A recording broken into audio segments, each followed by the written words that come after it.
Bismillahirrahmanirrahim. Assalamualaikum warahmatullahi wabarakatuh.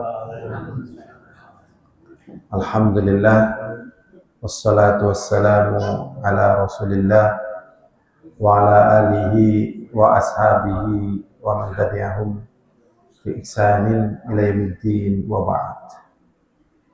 Marilah kita senantiasa berdoa, bersyukur kepada Allah, berdoa agar tetap dijaga kenikmatan yang Allah SWT berikan kepada kita berupa negeri yang aman, negeri yang memberikan kebebasan kita beribadah, kita belajar, negeri yang merdeka, ya. Sehingga di sini kita memanfaatkan kemerdekaan negeri dengan kemerdekaan kita beramal soleh. Jadi merdeka artinya bebas beramal soleh sesuai tuntunan Al-Quran dan Sunnah, tanpa intimidasi, tanpa tekanan, dan bebas meninggalkan kejelekan, merdeka tanpa kita takut adanya tekanan dan ancaman. Bahkan dari pendiri negeri kita membimbing kita untuk senantiasa bertakwa kepada Allah, senantiasa beramal saleh, dan mereka menginginkan negeri ini adalah negeri yang thayyibah, ya. Baldatun thayyibatun wa rabbun ghafur, negeri yang thayyibah, ya. Seperti kota Madinah namanya Thawbah atau Thayyibah, padahal tadinya Yathrib, ya, gelap. Setelah ada dakwah menjadi Munawwarah, ya, nama lain ada Thawbah, ada Thayyibah. Nah, negeri ini negeri yang thayyibah. Ya, makanya kita mohon kepada Allah agar negeri ini dijaga, para pemimpinnya juga dijaga, diberi istiqomah, ya, diberi kesabaran, ketabahan, dibimbing. Ya, ini hanyalah yang kita mampu dari doa. Ya.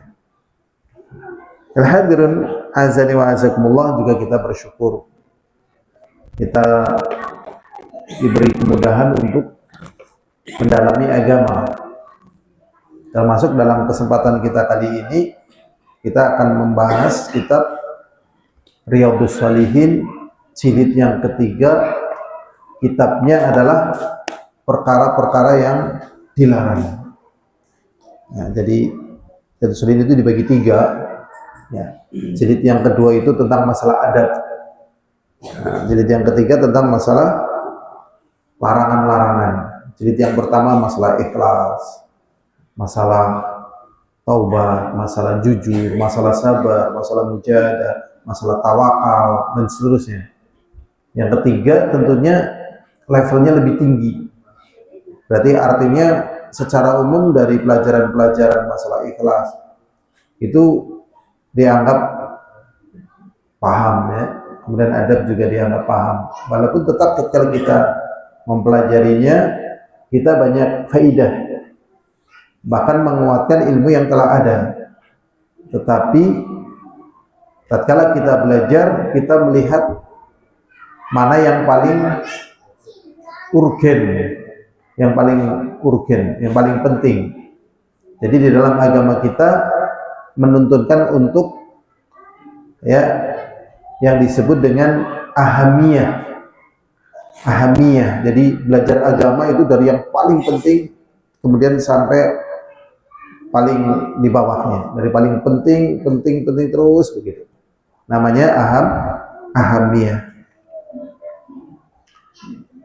Yang hadirun di dalam bab yang ke 253. Ini babnya 200, ya, 53 babnya. Kalau kitabnya 17. Jadi kitab Riyadhus Shalihin itu isinya kitab-kitab juga. Di samping bab-bab. Jadi kumpulan kitab-kitab sebenarnya. Dan kitab perkara yang dilarang itu kitab yang ke-17. Sebelum kita mempelajari tentang larangan, jadi ada satu kaidah yang dijelaskan oleh Syekh Abdurrahman Nasir As-Sa'di tentang agama kita, yaitu ya, ad-dinu mabniun 'alal masalihi fi jalbiha wa dar'il qaba'ih. Jadi agama itu dibangun di atas kemaslahatan, kebaikan-kebaikan, fi jalbiha, di dalam upaya ya agama tersebut, wa dar'il qaba'ih, dan menolak kejelekan. Kemudian seluruh perkara yang diperintahkan pasti mengandung kebaikan, baik yang kita tahu atau tidak kita tahu. Dan seluruh perkara yang dilarang mengandung unsur kejelekan, baik yang kita tahu atau tidak kita tahu. Jadi itu kepastian, ya. Sehingga tatkala seseorang tidak tahu perkara-perkara yang dilarang, mereka melakukan perkara-perkara yang dilarang sehingga dia binasa, tapi dia tidak tahu kenapa dia binasa. Makanya kita jangan sampai binasa dan kita tidak tahu kenapa kita binasa. Dan mungkin orang melakukan kebaikan-kebaikan, dia tidak tahu kalau itu kebaikan, kemudian dia mendapatkan manfaat-manfaat.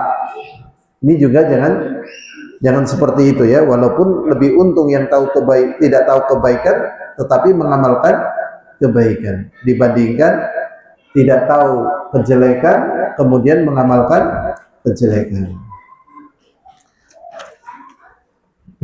Dalam kesempatan kita kali ini, bab yang pertama dilarang yaitu haramnya riba.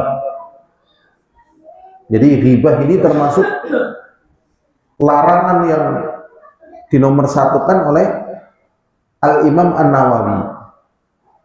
Ya, sehingga dimasukkan bab yang pertama ini di dalam masalah larangan. Dan perintah untuk menjaga lisan. Jadi riba, sepakat para ulama dari kalangan ahlul ilmi mengharamkan bagi setiap individu kaum muslimin. Karena Allah Subhanahu wa ta'ala tegas-tegas melarang riba. Di dalam surat Al-Hujurat ayat 12 Allah SWT mengatakan wala yaghtab ba'dukum ba'dha ayuhibbu ahadukum ayyakula lahma aqihi maita fakarihtumu wattaqullaha innallaha tawwabur rahim. Allah SWT mengatakan wala yaghtab ba'dukum ba'dha, dan sebagian kalian jangan menghibahi sebagian yang lain. Dan ghibah ini sebenarnya di negeri ini sudah menjadi apa? Sudah menjadi bagian kehidupan, baik tingkat kecil sampai tingkat medsos. Ghibah. Ya. Ini ada hal yang terlarang, tapi dimasukkan ke adab. Ya. Kalau dalam adab itu menjaga rahasia. Berarti kalau dalam masalah larangan membongkar rahasia. Dan di negeri ini membongkar rahasia pun sudah menjadi kebiasaan. Ya. Banyak sekali rahasia-rahasia yang tidak perlu diceritakan. Ya, bahkan menjadi kebanggaan gitu ya.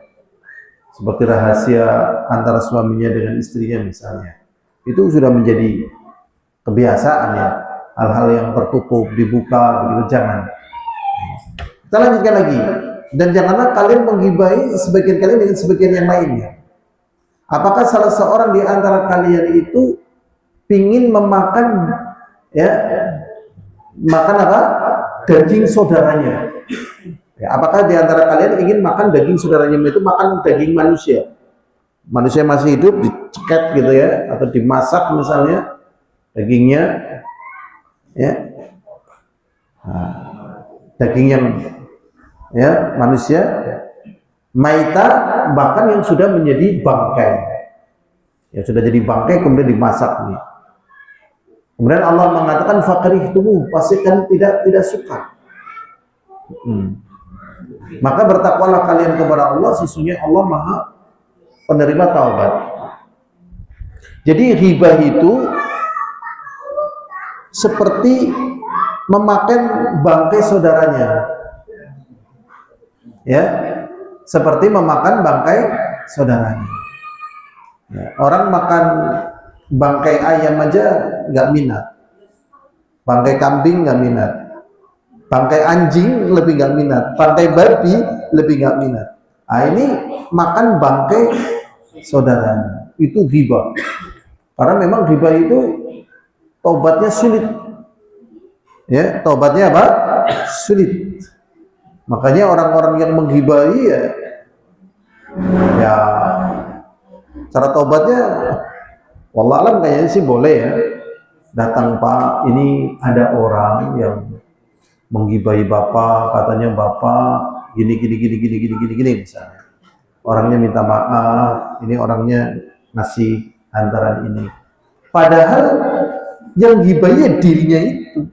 Karena kalau misalnya dia ngomong, Pak, saya dulu menghibahi Bapak, saya katakan Bapak begini, ya, Bapak homo misalnya, Bapak begini, Bapak selingkuh, Bapak ini, Bapak korupsi, Bapak begini, Bapak begitu, Bapak miara tuyul misalnya, tuyulnya Bapak ketangkap, Bapak pesugihan misalnya, Bapak impoten misalnya, kan menyakitkan. Wah, mungkin dakilah cerita kalau orangnya paham tentang sebuah harga diri bisa marah, ya, bisa marah kalau dia respon tentang harga dirinya, karena itu menjatuhkan betul, ya. Dan ghibah itu betul-betul bisa, ya, memberangus karir seseorang, ya, karir seseorang bisa jatuh gara-gara ghibah, ya, karir seseorang bisa jatuh gara-gara apa? Ghibah. Dia kok suka sedekah ya? Pantesan dong dia kaya, tuyulnya aja banyak. Oh, besok lagi saya nggak mau lah dikasih sedekah dia. Padahal bisa jadi dia tidak miara tuyul, gitu kan. Tapi itu sudah menjadi kebiasaan di negeri kita. Kalau kaya, komentarnya adalah apa? Tuyul, ya tidak? Padahal itu ghibah yang mengerikan. Kalau miara tuyul berarti kan syirik, dan maknanya ya, kalau begitu tuh keluar dari Islam, kan ngeri sekali loh. Ngeri sekali, gitu.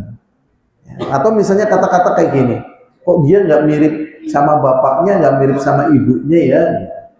Nah, iya, kok malah mirip sama tetangganya, gitu. Padahal belum tentu dia melakukan hubungan haram, karena memang kadang bisa begitu, nggak mirip bapaknya, nggak mirip ibunya, bapaknya putih, ibunya juga putih ya, putih kuning langsat, anaknya hitam gitu, bapaknya ganteng, ibunya cantik, udah hitam. Dan seterusnya gitu. Wah, ini nggak boleh, hati-hati. Nah, ini kalau menghibahi seperti memakan bangkainya. Sekarang apakah itu ghibah? Ghibah itu adalah zikruka akhaka bima yakrah, yaitu menyebutkan perkara yang memang terjadi, perkara yang terjadi, ya. Dan kalau disebutkan itu orang nggak suka. Makanya kalau itu memang kerahasiaan, jadikanlah rahasia, selesaikanlah secara rahasia, begitu.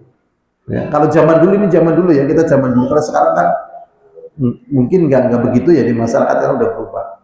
Zaman dulu yang sering terjadi gini, ngerti lah, kasih meteng di situ, aja cerita siapa-siapa ya, kayak nyemar peto.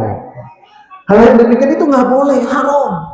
Kalau memang dia tahu si wanita ini betul-betul hamil duluan, ya kan?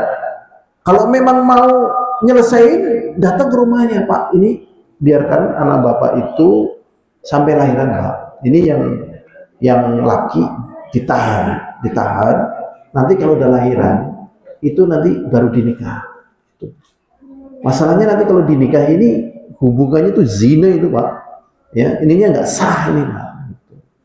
Ya, nggak sah akadnya, nggak sah. Jadi itu ada konkret gitu loh, ya kan? Sekarang malah modelnya ditutupin buat salah secara syar'i. Wah, jadilah ya kerusakan.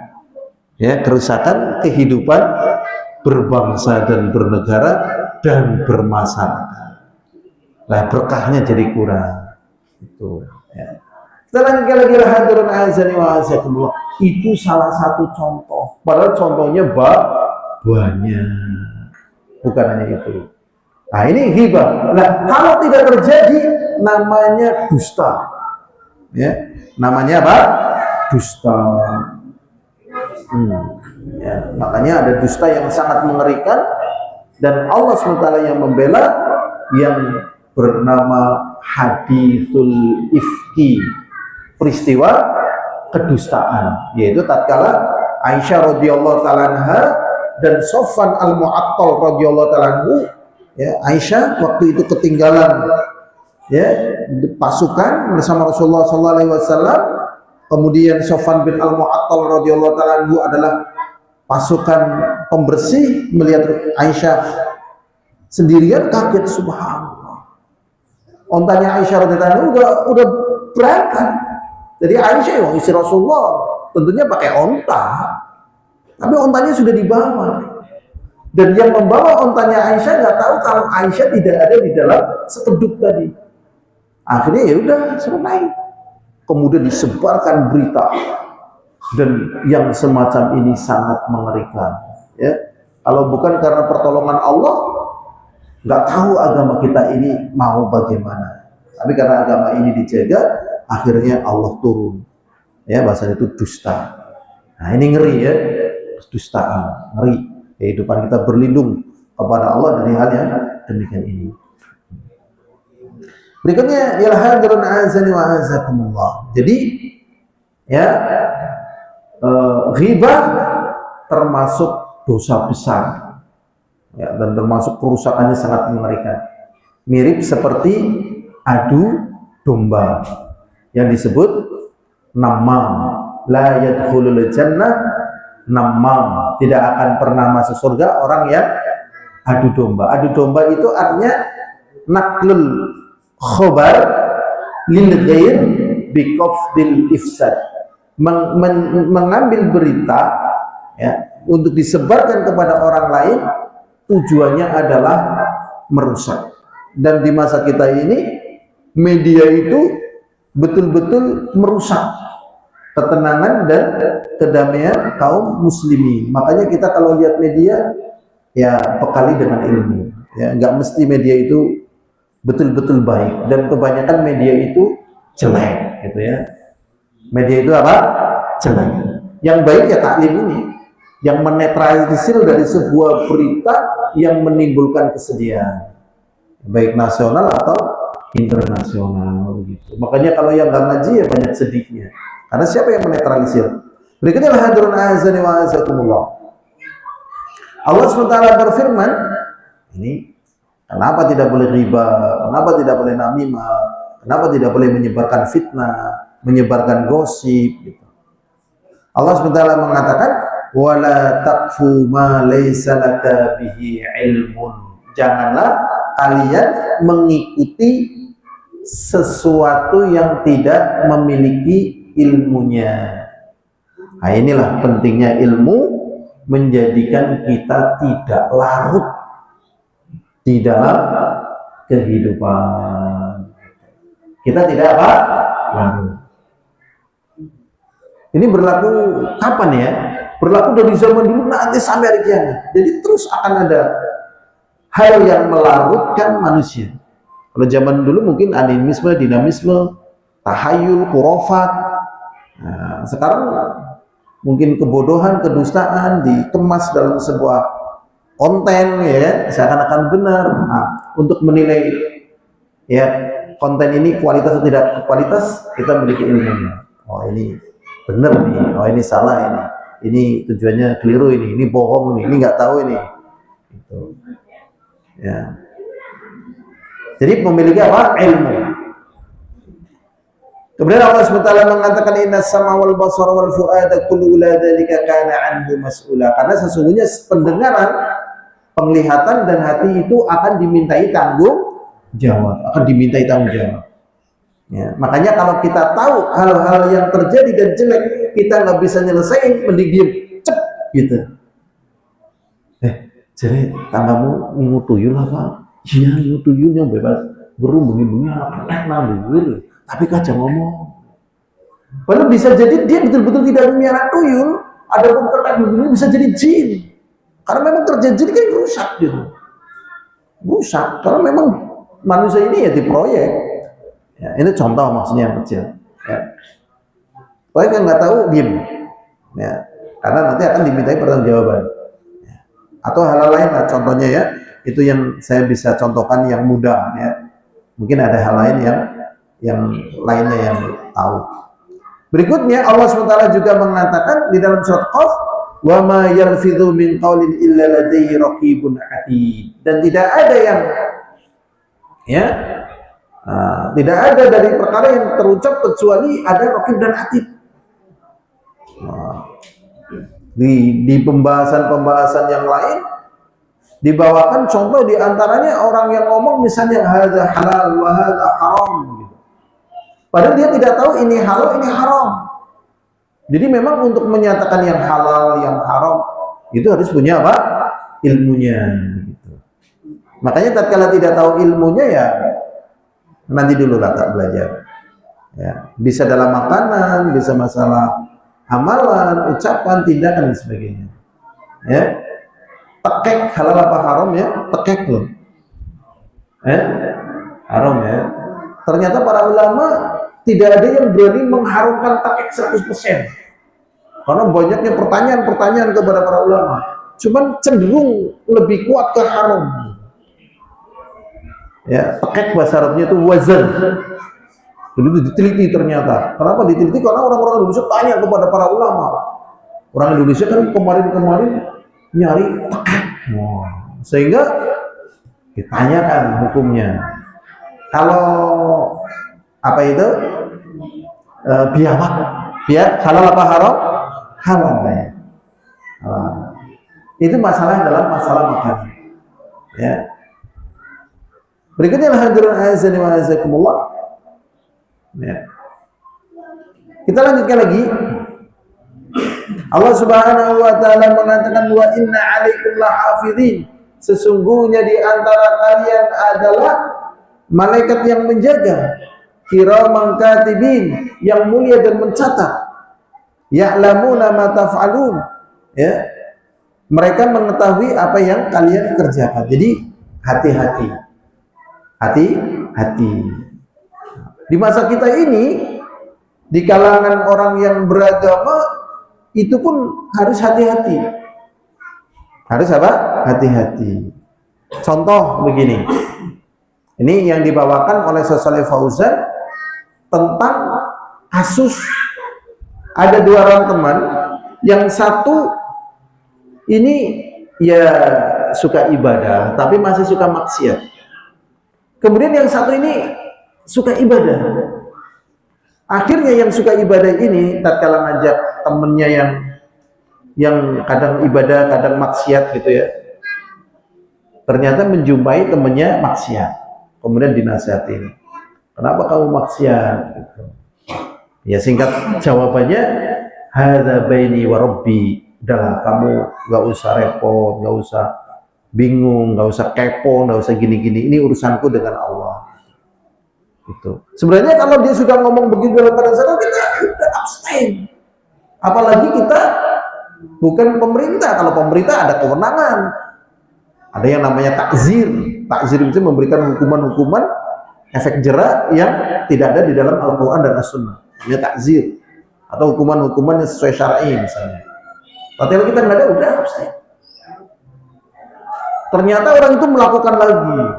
Loh, kenapa kamu kan tidak tak bilangin? Kenapa kamu maksiat? Kenapa kamu maksiat? Ini pentingnya kita punya teknik nih, supaya kita yang bersemangat di bidang agama tidak menjelongkrongkan diri kita kepada kebinasaan dan tidak menjelongkrongkan orang lain kepada kebinasaan. Dimarahin lagi. Ya, akhirnya singkat jawaban, ya, dakni hadza baini wa rabbi. Udahlah, ini urusan aku. Ini urusan aku dengan Allah SWT. Sampai ketiga kali. Tatkala 3 kali, akhirnya orang ini marah. Wallahi gitu. La yaghfirullahu laka. Kamu sudah dibilang gini masih ngeyel. Oh, tobat sambel dan seterusnya bahasa kitanya loh ya. Buat apa kamu? Ini bahasa yang kita. Kalau bahasa di dalam hadisnya enggak. Di bahasa masyarakat kita. Buat apa? Atasnya pakai kerudung, bawahnya warung, ya kan? Buat apa jengkang-jengking kamu bersih? Judul misalnya loh. Ya kan? Buat apa kamu ngaji jenggotnya panjang masih judul misalnya. Allah nggak butuh kamu gitu ya. Itu orang-orang ya semangat. Ternyata permasalahan ini naik ke langit. Ya, Allah Subhanahu wa taala mengatakan dia diskusi dan ini sahih yang dibawakan oleh Shalih Fauzan ini, makanya bisa hati-hati gitu. Bisa ini hati-hati nih. Ya. Akhirnya Allah SWT mengatakan man yatala'a alayya alla yaghfir fulanan wa qad ghafartuhu wa habita wa qad ghafartuhu wa adkhulul jannah wa qad habita amalu wa udkhilun nar. Siapa yang berani lancang kata Allah SWT bahwasanya aku kata Allah bahwasanya aku kata Allah tidak akan mengampuni si fulan. Yang bahasa kitanya taubat sambel sing denglong gitu. Siapa yang berani kata Allah SWT? Sungguh aku ampuni dosanya dan aku masukkan dia ke dalam neraka dan sungguh aku telah rontokkan amalannya. Maksudnya amalan orang yang semangat tadi. Wa adkhulun nar dan aku masukkan ke dalam api neraka. Coba bayangkan. Real. Ya makanya perkara yang demikian ini di-stop betul oleh Shalih Fauzan. Karena kadang orang yang beragama kadang nggak bisa kontrol rasa, makanya hati-hati nih, hati-hati. Oh kayak orang tahu sholat ya kafir gitu. Ini permasalahannya gimana ini? Kamu seneng bid'ah ya, oh belum bid'ah gitu misalnya. Oh ya, ini hati-hati pada perkara-perkara yang demikian ini hati-hati. Ya, memang yang dicontohkan diantaranya adalah Khawarij. Ya. Tapi apakah cuma Khawarij? Banyak teman-temannya. Karena Khawarij itu mengkafirkan orang yang melakukan dosa besar. Kalau mau ditarik ke pemerintah, oh pemerintah begini berarti ya kafir gitu loh. Ini bahasa apa gitu. Makanya di sini di antara perkara yang diperhatikan adalah menjaga lisan. Berarti menjaga lisan gampang apa angel? Angel lah, pokoknya orang ngaji larut gitu. Larutnya di mana dia lemah, dia larut. Kalau memang dari perkara-perkara tauhid dia nggak kuat dalam bidang klinik dia larut. Tatkala dia tidak paham tentang masalah halal haram, masalah dosa, dia larut di situ, terbawa. Di bidang apalagi di masa kita masalah medsos, nggak paham ilmunya, larut di situ, terbawa di situ. Wah ini makanya kemudian di stop. Dan yang paling aman supaya kita tidak jatuh adalah menjaga lisan. Sebagaimana di dalam sebuah hadis yang diriwayatkan oleh Mu'adz bin Jabal yang dikeluarkan oleh Imam Tirmidzi mengatakan hadis ini adalah hadis hasan sahih. Beliau mengatakan, ala adulluka ala milaki dzalika kulli wahai Mu'adz, maukah aku tunjukkan intisari daripada itu semuanya? Kemudian Mu'adz mengatakan, hal mu'akhadzuna bima natakallamu bih, wahai Rasulullah, apakah kita akan disiksa hanya dengan sebab lisan kita? Rasulullah marah, sakilatka ummuk wa Mu'adz, celaka ibumu. Kemudian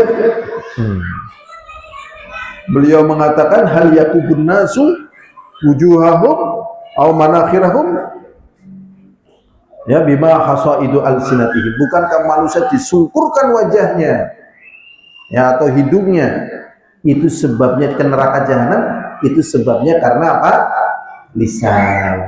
Hati-hati loh ya, makanya penceramah kayak saya juga hati-hati sekali, hati-hati sekali, kontrolnya itu ngeri ya, di bidang apapun ya, di bidang apapun ngeri gitu.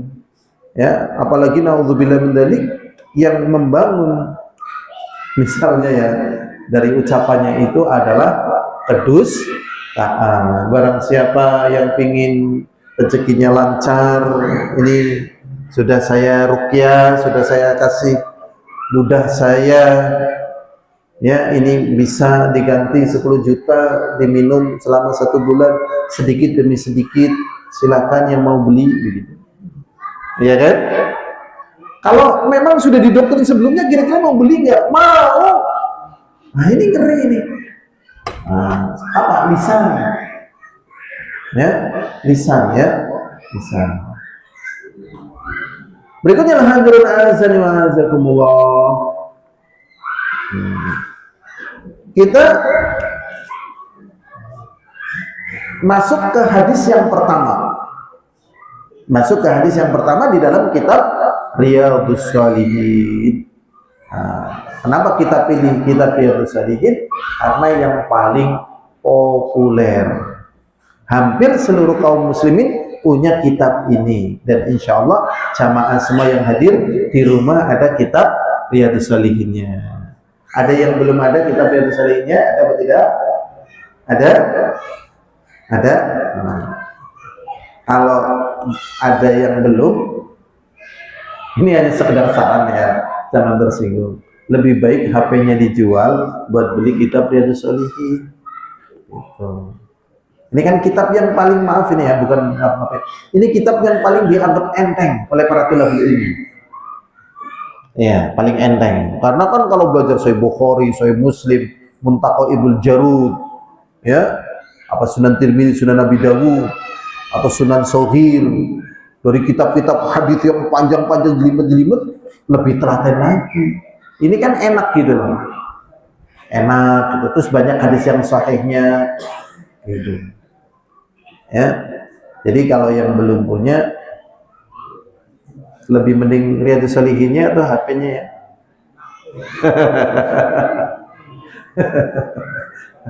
Quran dan sebagainya gitu ya. Jadi baca sekali-sekali. Hadis yang pertama ya, dari hadis Abu Hurairah radhiyallahu taala anhu an Nabi sallallahu alaihi wasallam, Rasulullah sallallahu alaihi wasallam memberikan kaidah karena ucapan Rasulullah itu memang jami'ul kalim. Kaidahnya apa? Ya, ini kaidah sebenarnya loh. Ketat nih sebenarnya nih, ya. Rasulullah SAW mengatakan, "Man kana yu'minu billahi wal yaumil akhir falyaqul khairan aw liyasmut." Barang siapa yang beriman pada Allah dan hari akhir, kalau nggak bisa ngomong baik, mending diem. Ya, wingi kowe meriang apa? Nah, begini kayak. Nah, jadi meriang apa sih? Oh, ndeleng petiliki. Oh, ngerti iki jenenge sumeden. Oh, sumeden. Keluar ininya. Terus kowe iki jenenge mriyang ya, iya dalam anu kepe. Oh, kowe jenenge sawan kumpul.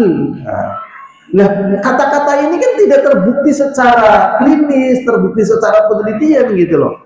Ngomong-ngomong kayak gini kan nggak ada manfaatnya. Aduh, saya bukan ahli medis, saya nggak tahu gitu ya. Coba sih tanya ke ahlinya. Kayak gitu. Kan kita gampang banget menjawab ini dan itu ya kan? Gampang atau tidak gampang? Gampang banget, jangan nih dalam bidang yang kira-kira nggak baik. Aduh, saya belum tahu, saya belum belajar gitu aja. Ya, katanya kalau menjawab saya belum tahu itu aib, menjatuhkan wibawa di masa kita ini. Suruh jawaban yang bagus. Oh ya, saya teliti dulu, saya pelajari dulu. Itu artinya dia belum tahu. Tapi sebenarnya katakan saya nggak tahu, nggak apa-apa kok secara syar'i, nggak dia lebih bapak, nggak apa-apa. Jadi terkadang maaf ya, ini yang berkembang di medsos. Makanya tetap kita akan bela ilmu Al-Quran dan As-Sunnah karena itu yang datangnya dari Allah, yang datangnya dari Rasul, dan di situ ada kejujuran, dan di situ ada bukti tentang sebuah keilmuan. Ada bukti sebuah keilmuan. Jadi orang mengatakan saya tidak tahu, tidak menunjukkan dia bodoh, tidak menunjukkan kredibilitas dia jatuh, tidak. Pernah satu ketika begini, para imam-imam alul hadis ya berkumpul ya itu ingin ngetes. Jadi memang dunia ini tidak akan pernah lepas yang namanya dites gitu. Wah, ahli hadis saja dites kok. Kemampuannya seberapa gitu. Nah, mesti ditesnya. Wah, akhirnya dibawakan riwayat sungsang ya. Riwayatnya sungsang hadis ini pakai riwayat ini, hadis ini pakai riwayat ini. Kemudian dibawakan lagi hadis-hadis yang palsu. Ya, hadis-hadis yang tidak ada dasarnya. Ditanyakan kepada Imam Bukhari, apakah kamu tahu hadis ini? Tidak. Apa kamu tahu hadis ini? Tidak. Apa kamu tahu hadis ini? Tidak. Ditanya tidak. Padahal pas tesnya itu di hadapan para masyarakat, dikumpulkan gitu loh. Ini orang ini pintar hadis apa tidak? Ya, biar jelas kredibilitasnya jatuh. Wah, akhirnya dijelaskan hadis ini harusnya riwayatnya di sini, harusnya ini, maka saya tidak tahu dengan periwayatan yang demikian itu hadis ini riwayatnya begitu, dengan detail gitu. Baru orang terperanjat gitu. Jadi orang yang pintar itu diantaranya dia tahu kalau dirinya tidak tahu. Makanya kalau dia mengucapkan wallahu alam, nah ini setengah daripada ilmu. Atau jawab saya nggak tahu. Ya. Tapi kalau mau lembut zaman sekarang yang apa-apa coba tak sepelajari dulu. Tapi maknanya berarti dia tidak tahu gitu. Nah, tapi kalau dia misalnya jawab saya tahu, padahal dirinya tidak tahu, maka ini namanya jahil murakkab. Nah, ini makanya di sini pentingnya adab-adab syar'i. Ya, terkadang mungkin kita akan sedikit kredibelnya jatuh, nggak apa-apa. Karena yang dibutuhkan adalah keselamatan. Di masa kita ini kadang orang suka moles gitu. Tatkala dia tidak tahu, dia tidak berani mengucapkan dirinya tidak tahu. Bapak tahu nggak masalahnya? Oh ya, coba gini. Ini gimana Pak? Oh ya nanti. Ini kejelasannya gimana? Oh ya nanti gampang. Kalau memang nggak tahu, bilang nggak tahu. Ketentuan secara syar'i.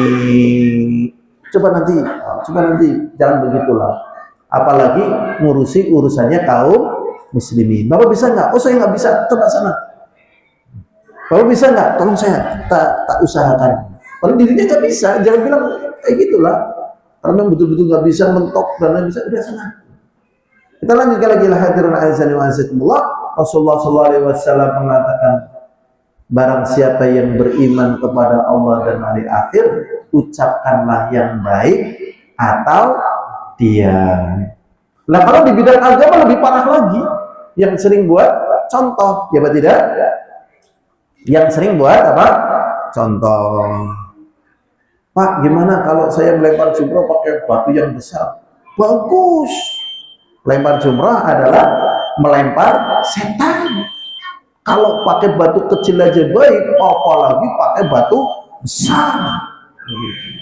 Nah, ini nggak boleh. Jawabnya saya nggak tahu. Pak, saya lagi sakit, tapi saya pingin nih ibadah saya sempurna.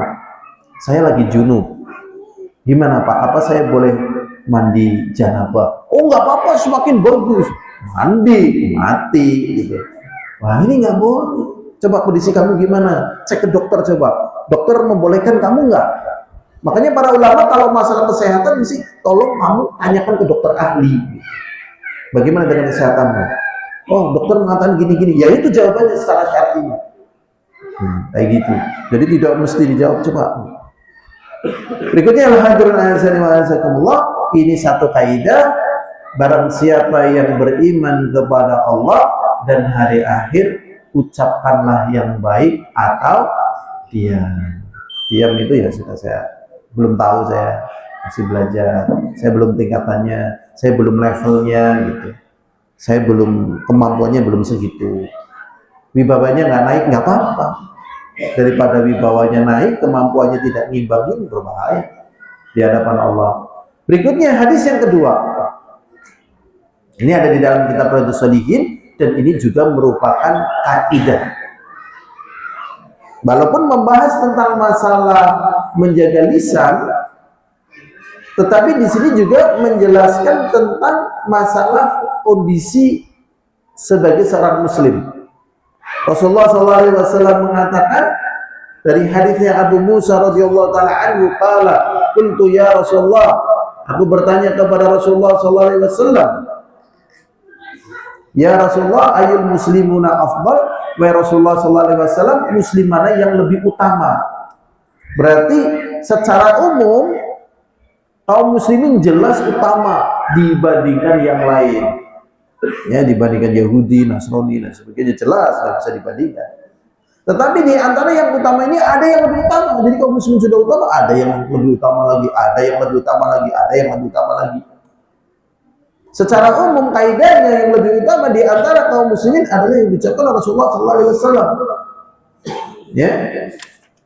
Rasulullah sallallahu alaihi wasallam mengatakan, ya, man salimal muslimuna min lisanihi wa yadihi, yaitu yang kaum muslimin lain itu selamat dari lisannya. Ya.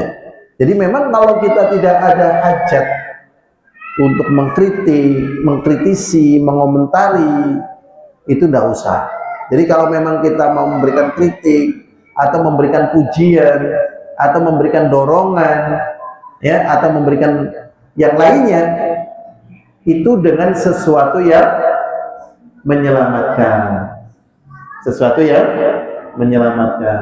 Makanya, ya, kalau paling gampang ya seperti yang ada di dalam petunjuk Rasulullah, kalau misalnya melihat anak, ya, yang pintar, ya kita doakan Allahumma barik atau barakallah, ya, itu yang paling gampang. Tapi kalau kita mau muji, ternyata di situ juga dipelajari nih ujian. Misalnya anaknya pintar, kamu pintar banget gitu. Cara muji seperti itu jelek katanya, ya, berdasarkan penelitian. Yang benar bagaimana? Kamu pintar banget kalau kamu rajin belajar. Jadi proses sebelum pintarnya itu disebutin supaya nantinya dia tuh tetap rajin belajar. Kamu itu orangnya soleh kalau kamu rajin sholat, rajin ngaji, begitu. Jadi prosesnya disebutin. Jangan kamu soleh, kamu baik, kamu pinter, kamu jangan. Tetap ditambahi sebuah prosesnya. Itu sih merupakan apa? Teknik. Tapi minimal ini menyelamatkan. Menyelamatkan. Jadi menyelamatkan di sini ya banyak perkara. Ya. Nah, di sini pentingnya kita ngaji. Ya. Jadi yang namanya muslim adalah yang muslim lain selamat dari lisannya. Jadi dilarang menyakitinya, dilarang menghibahinya dan seterusnya. Wayadihi, dan juga tangannya. Ya. Maka kita mohon kepada Allah, semoga Allah menjaga lisan kita dan menjaga tangan kita. Ya. Ini saja yang bisa kita pelajari. Kita masuk hadis kedua dalam perkara-perkara yang dilarang, ya, dan kita sudah mengambil dua hadis yang sangat populer di kalangan kaum muslimin, ya. Yang pertama, barang siapa yang beriman kepada Allah dan hari akhir, maka ucapkanlah yang baik. Kalau tidak bisa, diam. Maka kalau orang diam dari perkata yang jelek, maka diamnya adalah emas. Diamnya adalah apa? Emas, pahala dan sebagainya. Nah, jadi kita berkata baik itu harus, ya, dominan baik, dominan manfaat. Tapi kalau 50% bagaimana? Ini kalau kita nggak ngomong, dia gimana? Tapi kalau ngomong, dia jadi begini, gitu. Nah, 50% nih, ya. Ini bagusnya ngomong apa tidak ngomong nih? Kalau kita ngomong, dia jadi baik, gini-gini. Tapi kalau nggak ngomong, ya nanti dia malah, misalnya gini, yang tadi, kalau kita ngomong, dia malah jadi mutung. Tapi kalau kita ngomong, dia jadi lebih baik, gitu. Ini baiknya ngomong atau tidak ngomong nih? Kalau dalam keadaan kayak gini masih 50-50, mending diem. Jadi kita tetap tidak boleh ngomong kecuali pasti baik. Ya, pasti baik. Ya, wah, jadi kalau mutung jangan dulu, tunda dulu. Cari siapa yang ngomong dia itu nggak mutung. Karena kalau mutung berbahaya nih, gitu. Berbahaya nih. Makanya tidak semua orang aslinya boleh nasihatin. Harus tahu nih. Walaupun itu kadang nasihatin kepada anak. Kadang anak juga mutung kan? Ada nggak anak yang mutung? Ada. Ada nggak orang tua yang mutung? Ada. Hati-hati juga. Kalau nasihatin orang tua misalnya salah, jangan sampai kemudian orang tua jadi mutung. Kita lihat nasihati istri, nasihati suami, gitu. Ada tekniknya, ada caranya gitu. Ini saja yang bisa kita pelajari. Itu hadis-hadis yang merupakan kaidah, yang merupakan petunjuk, sehingga kita mohon kepada Allah, tidaklah kita berkata kecuali manfaat mendatangkan pahala. Kalau masih 50-50, lebih baik diam. Wallahu a'lam bishawab. Walhamdulillahirabbil alamin. Assalamualaikum warahmatullahi wabarakatuh.